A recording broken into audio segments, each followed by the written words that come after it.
कुछ प्रेम शब्दों में नहीं बंधते, कुछ मिलन जन्मों में भी नहीं होते, और कुछ वियोग इतने शांत होते हैं कि मृत्यु भी उन्हें छू नहीं पाती। वो प्रेम जो रुक्मिणी ने किया, कोई उद्घोष नहीं था, कोई शोर नहीं, बस हर सांस में समर्पण था, हर धड़कन में ईश्वर था। उसने कभी कृष्ण को देखा नहीं था, पर हर रात सोने से पहले उन्हीं के लिए दीप जलाया करती थी।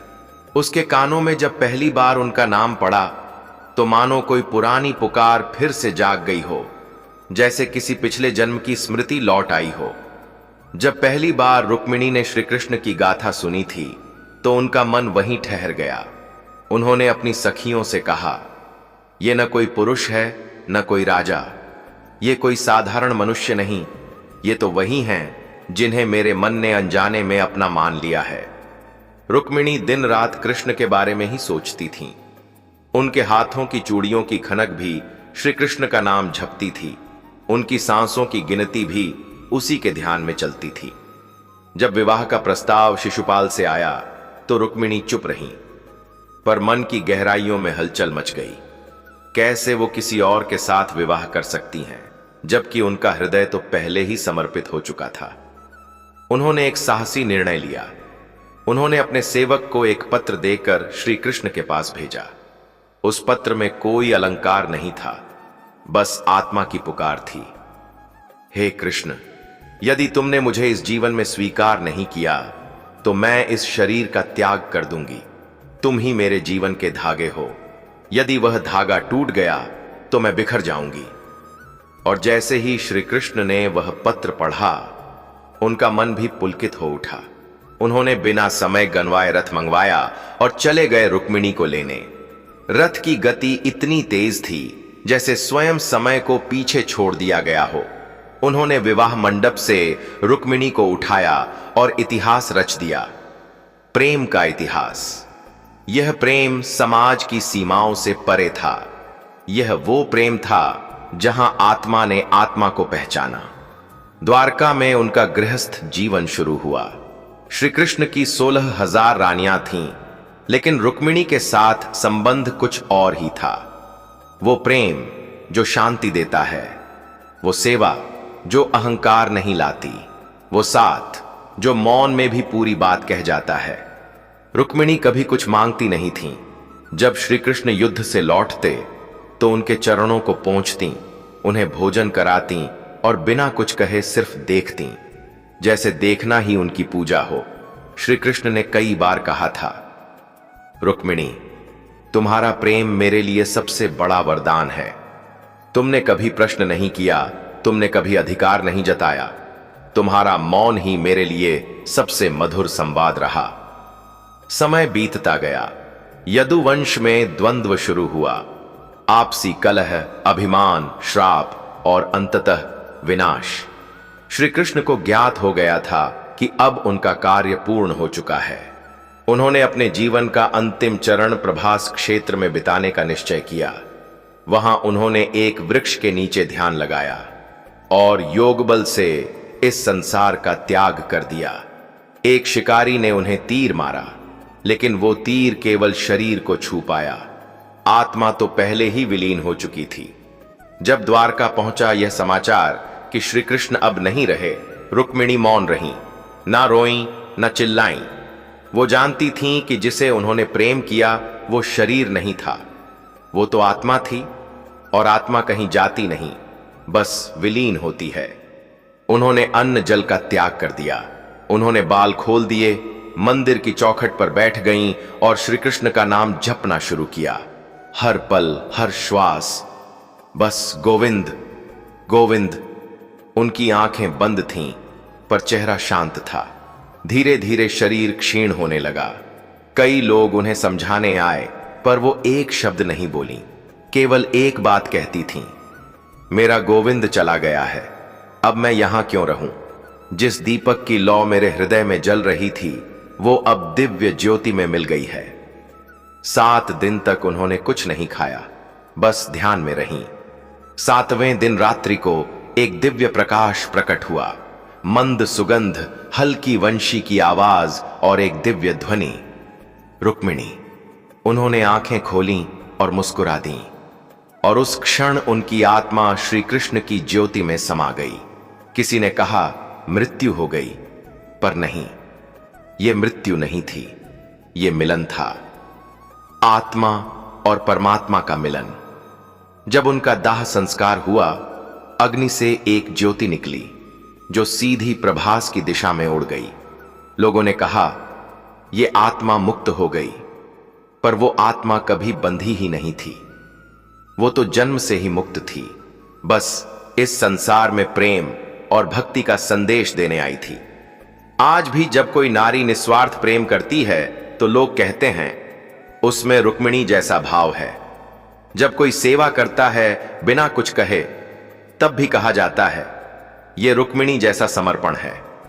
रुक्मिणी हमें यह सिखाती हैं कि प्रेम मांगता नहीं, वो बस देता है। वो किसी स्थिति, किसी शर्त से नहीं बंधता। प्रेम तब सच्चा होता है जब उसमें त्याग हो, मौन हो और परमात्मा से मिलने की लालसा हो। श्री कृष्ण तो सबके थे, पर रुक्मिणी की भक्ति, उनका त्याग, उनका प्रेम श्री कृष्ण को उनका बना गया। लोग अक्सर पूछते हैं रुक्मिणी और राधा में कौन बड़ा है, पर यह प्रश्न ही गलत है, क्योंकि जहां राधा श्री कृष्ण की आत्मा से जुड़ी थीं, वहीं रुक्मिणी उनकी लीला में साथ निभाने आई थीं। एक जंगल की मिट्टी से जुड़ी गंध थी, दूसरी राजमहल की पूजा और मर्यादा थी। राधा प्रेम की चरम सीमा थी, तो रुक्मिणी त्याग और सहनशीलता की गहराई। श्री कृष्ण ने कभी रुक्मिणी से राधा का नाम नहीं छिपाया, और रुक्मिणी ने कभी श्री कृष्ण से प्रश्न नहीं किया। उन्होंने कभी नहीं कहा तुम किससे अधिक प्रेम करते हो, क्योंकि जिन्हें खुद के होने का भरोसा हो उन्हें तुलना की जरूरत नहीं होती। कभी कभी लोग कहते हैं कि राधा ने तो श्री कृष्ण से विवाह भी नहीं किया, लेकिन शायद वो नहीं जानते कि विवाह मन से होता है, और राधा का मन तो जन्मों से कृष्ण में समर्पित था। वहीं रुक्मिणी ने जो प्रेम किया वो गृहस्थ जीवन की तपस्या थी। वो हर दिन श्री कृष्ण को स्नान कराती, उन्हें भोजन परोसती, उनके वस्त्र सजाती, लेकिन ये सब करते हुए उन्होंने कभी यह नहीं कहा कि मैं तुम्हारी पहली पत्नी हूं, मुझे सबसे आगे रखा जाए। श्री कृष्ण जब दूसरी रानियों के साथ समय बिताते तो रुक्मिणी बस मुस्कुरा देती, क्योंकि उनका प्रेम स्वार्थ नहीं, पूर्ण समर्पण था। उन्होंने एक बार कहा था, जिसे मैं अपने हृदय में बसाकर जीती हूं, वो यदि किसी और की मुस्कान से खुश होता है तो मुझे उस मुस्कान में भी आनंद मिलता है। रुक्मिणी की मृत्यु नहीं हुई थी, वो उस देह से मुक्त हुई थीं जिसमें वे संसार के कर्तव्यों को निभा रही थीं। उनका अंतिम क्षण इतना दिव्य था कि जो लोग वहां उपस्थित थे वो कहते हैं हमने पहली बार किसी के चेहरे पर इतनी शांति देखी, जैसे कोई अपना घर लौट रहा हो। वो शरीर छोड़ते समय रोई नहीं, वो मुस्कुरा रही थीं, जैसे उन्हें वही मिल गया जिसके लिए जन्म जन्मों की साधना की थी। आज जब हम जीवन में दुखी होते हैं, जब रिश्तों में अधिकार की लड़ाई होती है, जब प्रेम भी व्यापार बन गया है, तो एक बार रुक्मिणी को याद कर लेना चाहिए, क्योंकि उन्होंने सिखाया सच्चा प्रेम न पाने में है, न जताने में है, वो केवल निभाने में है। उन्होंने सिखाया स्त्री की सबसे बड़ी शक्ति उसका मौन है, उसका धैर्य है और उसका निस्वार्थ भाव है। श्री कृष्ण ने जीवन भर कितनों को दर्शन दिए, कितनों के दुख दूर किए, कितनों को शिक्षा दी, पर जब वो स्वयं मौन होना चाहते थे, जब उन्हें सच्चा विश्राम चाहिए था, तो वो रुक्मिणी की गोद में आकर सोते थे, क्योंकि वहां कोई प्रश्न नहीं था, कोई शर्त नहीं थी, बस शांति थी। शांति जो केवल वही स्त्री दे सकती है जिसने अपने प्रेम को ईश्वर बना लिया हो। इसलिए रुक्मिणी का नाम शायद शोर में कम आता हो, पर जिनके मन शांत हैं वो जानते हैं रुक्मिणी क्या थीं। वो थीं वो लौ, जो बिना धुआं किए जलती रही, जो बिना आवाज किए रोशनी देती रही। आज भी जब कोई स्त्री किसी से निस्वार्थ प्रेम करती है, बिना अधिकार जताए, बिना दिखावा किए, तो उसमें रुक्मिणी की छाया होती है। और जब कोई पुरुष सच्चे प्रेम की तलाश करता है, तो वो रुक्मिणी जैसी आत्मा को खोजता है, जो त्याग में प्रेम देखती है, और मौन में संवाद करती है। रुक्मिणी की कथा कोई साधारण मृत्यु की कथा नहीं है। ये उस प्रेम की कथा है जो शरीर के अंत के बाद भी अमर रहता है।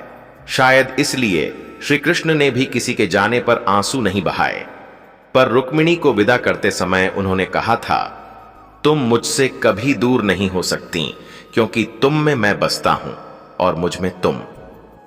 जब रुक्मिणी इस धरती से विदा हुई तो द्वारका की हवाओं में भी कुछ बदल गया। वो महल जहां एक समय श्री कृष्ण के कदमों की आहटें गूंजती थीं, अब वहां बस स्मृति की शांति थी। द्वारका के मंदिर में जब पुजारी दीप जलाने जाते थे तो उन्हें वो दिया पहले से ही जला हुआ मिलता था।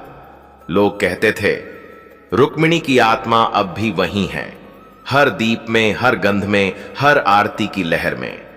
कुछ लोग कहते हैं रुक्मिणी श्री कृष्ण की पत्नी थीं, लेकिन जो लोग आत्मा की भाषा जानते हैं वो कहते हैं रुक्मिणी स्वयं श्री कृष्ण की भक्ति का रूप थीं। जिस प्रकार गंगा अपने आप में पवित्र है, पर जब वो सागर से मिलती है तो दोनों का अस्तित्व विलीन होकर एक हो जाता है। रुक्मिणी और श्री कृष्ण का प्रेम भी ऐसा ही था। वो दो नाम नहीं थे, वो एक ही चेतना के दो रूप थे। जब द्वारका अंततः समुद्र में समा गई तो लोग कहते हैं द्वारका डूबी नहीं, वो अपनी लय में लौट गई, और उस लहरों के बीच कहीं वो दीपक भी बह गया जो रुक्मिणी हर दिन श्री कृष्ण के लिए जलाती थीं। शायद उसी दीपक की लौ आज भी हमारी आत्माओं को शांति देती है। शायद उसी प्रेम की शक्ति है जो आज भी किसी मंदिर के कोने में बैठी एक स्त्री अपने ईश्वर से मौन संवाद करती है और कहती है, मैं जानती हूं तुम दिखाई नहीं देते, पर मुझे महसूस होते हो। मैं जानती हूं तुम संसार से परे हो, पर मेरे भीतर समाये हो। रुक्मिणी की आत्मा कभी भटकी नहीं, क्योंकि जिसे प्रेम मिल गया हो उसे खोजने की जरूरत ही क्या।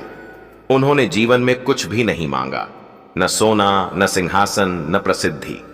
उनका एक ही आग्रह था, मुझे हर जन्म में तुम्हारे चरणों की सेवा मिले। और यही एक वाक्य उन्हें अमर बना गया। आज जब हम प्रेम में अधिकार ढूंढते हैं तो रुक्मिणी त्याग की मिसाल बनकर सामने खड़ी होती हैं। जब हम कहते हैं मुझे ये चाहिए, मुझे वो चाहिए, तो उनका मौन हमें कहता है, जो देना है वो प्रभु स्वयं देंगे, तुम बस प्रेम करते चलो। जब हम अपने रिश्तों में थक जाते हैं, उलझ जाते हैं, तो रुक्मिणी याद दिलाती हैं कि प्रेम कोई दौड़ नहीं है, वो एक साधना है। प्रेम कोई वादा नहीं है, वो एक आस्था है। प्रेम कोई दस्तावेज नहीं है, वो मौन है जो शब्दों से ज्यादा कहता है। रुक्मिणी की आत्मा इस सृष्टि में हर उस स्त्री के भीतर जीवित है जो अपने प्रेम में ईश्वर को देखती है, और वो हर उस पुरुष में भी जो अपने अहंग को त्याग कर किसी के प्रेम को आदर देता है। शायद इसीलिए जब कोई कृष्ण कहता है तो कोई राधा के भाव में झूम उठता है, कोई रुक्मिणी के मौन में रम जाता है। एक प्रेम गाता है, दूसरा प्रेम निभाता है। राधा प्रेम की ऊंचाई है तो रुक्मिणी प्रेम की गहराई है, और जो प्रेम ऊंचाई और गहराई दोनों पाले वो मोक्ष है, वही ईश्वर है। कभी कभी लोग पूछते हैं, अगर रुक्मिणी इतनी महान थीं तो क्यों नहीं उनका नाम राधा जितना प्रसिद्ध हुआ? पर क्या चंद्रमा को सूरज की तरह चमकने की जरूरत होती है? नहीं, क्योंकि उसकी ठंडी रोशनी रात के अंधेरे में भी शांति देती है। रुक्मिणी का प्रेम वैसा ही था, न दिखावा न शोर, बस हर क्षण ईश्वर में विलीन। वो जानती थीं कि सच्चा प्रेम पहचान नहीं मांगता बल्कि समर्पण मांगता है। इसलिए उन्होंने कभी नहीं चाहा कि दुनिया उन्हें जाने, उन्होंने बस चाहा प्रभु उन्हें जाने। एक बार उद्धव ने श्री कृष्ण से पूछा, प्रभु, रुक्मिणी तो हर बात में आपसे कुछ नहीं मांगती, ना कोई प्रश्न ना कोई शिकायत, क्या वो आपसे कम प्रेम करती हैं?